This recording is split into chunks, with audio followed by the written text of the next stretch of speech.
nangyari naman sa Hong Kong, Nelson, ha? Nako, grabing sunog yan, ha? Inaabatan natin kung may Pilipinong nadamay. Wala pa naman pong iniulat. Ayan po. Oo. Ilang gusali ba lahat yan? Tabi-tabi eh. Parang under construction. Ano ba? Under construction, under renovation. Renovation. Under renovation. Yan daw ay parang government housing. Pabahay ng gobyerno ng Hong Kong ito? Oo, sa mga residente doon. Oho. Ang Sa problema. pinakahuli ay umaabot na po sa 4 na po mahigit na ba? Saan ba yan? Oo, 44. 44 na. Pero 279 pa ang hinahanap. Nako. Hindi malayong mangyari dahil sa ang daming tao dyan sa loob. Oho. Oo. Naku. Sa dami ng building na nasunog. Oh. Yun daw yan ang nasunong pinagmulan yung kawayan na tapakan. Oho. Dahil di ba ginagawa nila renovate ang mga tapakan ay kawayan. O kasi uso sa kanila yun. Hindi sila gumagamit ng bakal na ano no? Sa kanila kawayan pa rin na ginagamit, nalalagyan ng net na ganyan, no? Oho. Sa atin kasi uso na yung bakal na pinagtatagni-tagni. Oo. Ano yung tubo yun? Mayroon silang tawag doon eh. Scaffolding, yung scaffolding. May mga ganyan. Sa Hong Kong kasi ata, parang pinapractice pa rin nila, Nelson, ang gamit ay kawayan. Pero paano kayo sumiklab yun, ano? Nakita ko yung unang video niyan, maaga pa. Mga bandang mag-aalas 3 yung hapon eh. Oo. Sa baba, Jen. Ganyan sa paangat. Parang nag-apoy sa doon sa baba. Oo.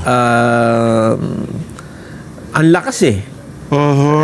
Dahil pataas, di ba parang parang nagsisiga ka. Kasi tsaka mahangin yung lugar na yan, siguro, no? Aakyat talaga yung apoy. Mukhang tumawid sa lahat ng magkakatabing gusali, no? Dahil magkakadikit. Oho. Ang bilis daw ng pagkalat na apoy eh. 44 po ang pinakahuling bilang na nasawi. 279 pa po hanggang ngayon ay nawawala. Ang ating panalangin lang sana ay wala sanang Pilipino. Alam mo naman ang Hong Kong, kahit saan ka pumaling ng tingin dyan, makikita mo mga kababayan natin mga Pilipina.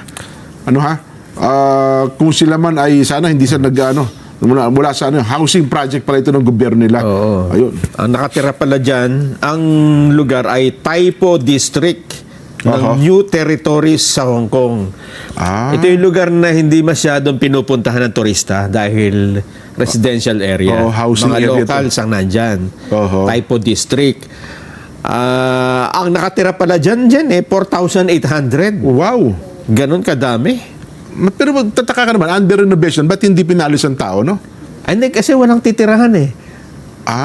Dyan na rin sila. Dyan na sila habang nire-renovate. Inaayos yung baka pinipinturahan. Retrofitting, mga ganyan, no? Oo.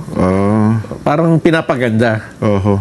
Ito naman sa si Manong, ano naman ang papel nito? May pa-picture taking pa doon. Hindi, yan. Nawawala yung kanyang, yung pamilya niya naiwan sa taas. Gano'n. Kaya pala parang umiiyak. Maraming ganyang eksena, yung mga pamilya nila na, hindi ba, di ba? Naiwan mo sa bahay, pumasok ka sa trabaho, mababalitaan mo na sunog. Mag-aalala ka ngayon kung saan, kasi siyempre mga ngawala yan, nagkalat hindi mo na makikita, kahit ba nakababa dyan, hindi mo makikita pa.